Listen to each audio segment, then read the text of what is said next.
The Pentagon has invented a new microchip which detects COVID-19 in your body. Should you be concerned? Well, I'm pretty sure Ben Swann is, and he will join us to discuss. The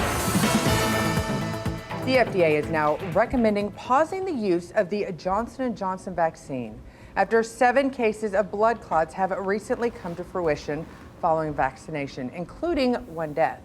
Now, this is being seen as a major blow, as more than 7 million Johnson & Johnson vaccinations have been administered. But why the caution over this now? Well, the Pentagon has developed a chip which can detect the COVID-19 virus in your body once implanted. Could the implant be the next thing the public could be shamed into getting? Well, with all of these details regarding the 2 stories, we bring in investigative journalist Ben Swann.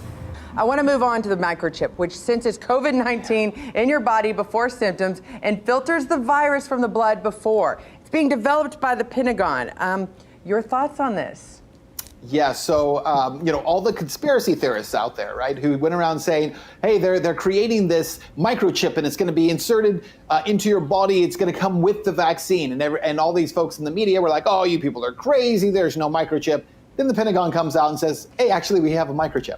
So here's what's fascinating about this. And I actually am releasing a podcast about this today that's pretty lengthy in detail. But what's important is that the government agency, DARPA, right, that does these defense advanced research projects, is the one that actually developed this particular microchip. That they say, oh, it won't track you, and all it's going to do is tell you if you have COVID symptoms. Well, guess what? My body can also tell me if I have COVID symptoms. So why would I need a microchip inserted under my skin in order to tell me whether or not I feel the symptoms of COVID? It's bizarre in that respect, but it's also important to note that DARPA, that same organization, is the same one that was funding gain-of-function research at the Wuhan Virology Lab for the last 10 years, especially since 2014. So the fact that they now want to come out and say, we're going to create a microchip that you can put under your skin, it will tell you whether or not you have COVID.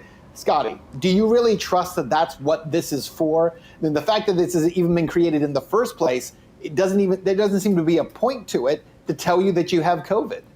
I think that's what scares me the most about this. Is like you were working on a chip to go into people's skin. By the way, it's coming from the Pentagon. It's not coming from a private medical firm. And I think that's where right. my concern really is this one. So here's my question. The look into your future crystal ball, as I've so often asked you, Ben.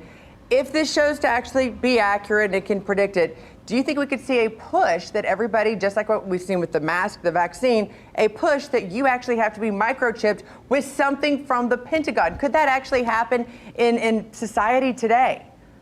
If you had asked me that question a year ago, I'd say it's nonsense. I'd say today it's very possible. I mean, that's where we're headed with the talk of vaccine passports. And remember that with a microchip, they say, well, it only does this one limited thing right now, but it's a microchip, which means it could be used for many other things, including tracking whether or not you've had your vaccine, or whether or not you're able to travel into other countries because you have the microchip.